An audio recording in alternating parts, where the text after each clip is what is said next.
So guys, mag-Onitsuka tayo today kasi may nagpapahanap.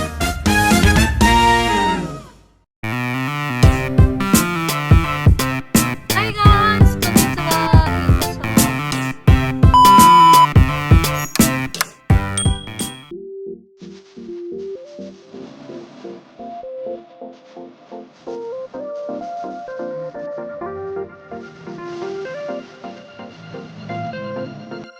Hello mga ka-diaries! It's been a while, so welcome back to Japan Diaries with Hazel.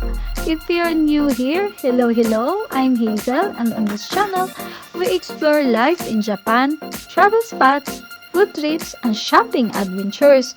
So for today's vlog, samahan niyo ako for a quick tour dito sa Gotemba Outlet. And we're heading straight to one of the most popular stores here, the Onitsuka Tigers Shop. If you love stylish and comfy sneakers, alam niyo na, super sikat talaga ng brand na to, especially for tourists visiting Japan.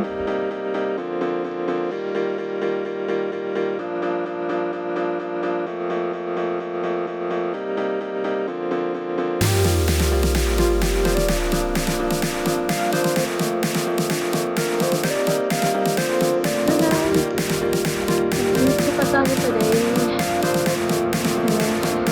May nagpapahanap. Ayan mga ka-diaries, nandito na tayo sa hillside ng Gotemba Outlet.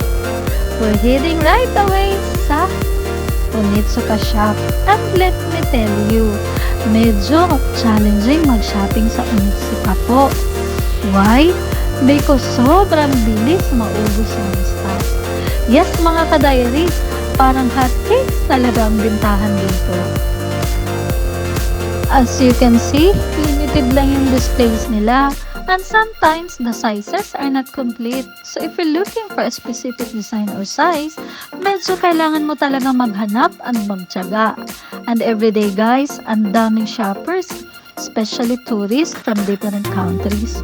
Parang daily mission talaga ng ibang shoppers dito. Find the perfect Onitsuka fair. Sometimes, you'll find the design you like but not your size. Other times naman, may size ka pero ibang design ang available. So medyo treasure hunt vibes ang shopping experience dito.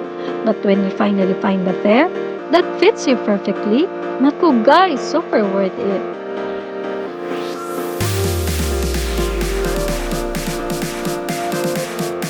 Ayan mga ka-diaries, after that shoe hunting adventure sa Onitsuka, medyo napagod tayo sa kakahanap ng size, diba?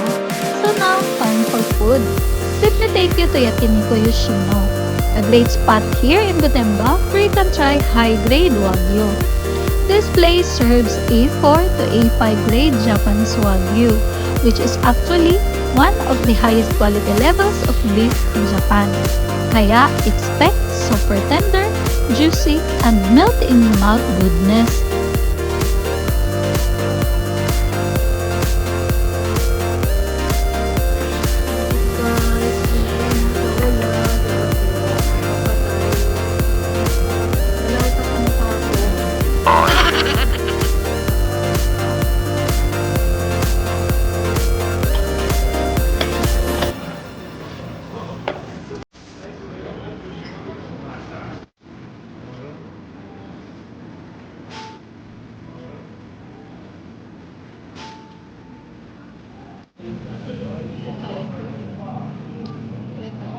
And the best part, of course, ikaw mismo ang mag-grill.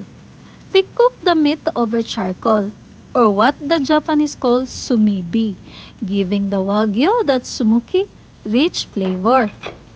Just a few seconds on the grill, flip, dip in sauce, and boom! Sobrang lambot guys! Parang natutunaw sa bibig. So if you're visiting Gotemba outlets, after shopping, don't forget to treat yourself to some amazing Wagyu like this. Shopping check, sneakers check, Wagyu check, perfect Japan day.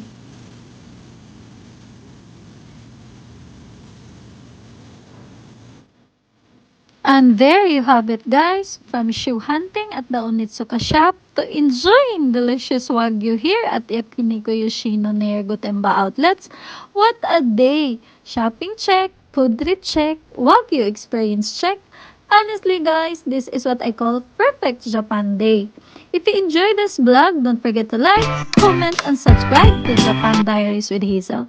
See you in the next adventure. Mata ne! God bless everyone!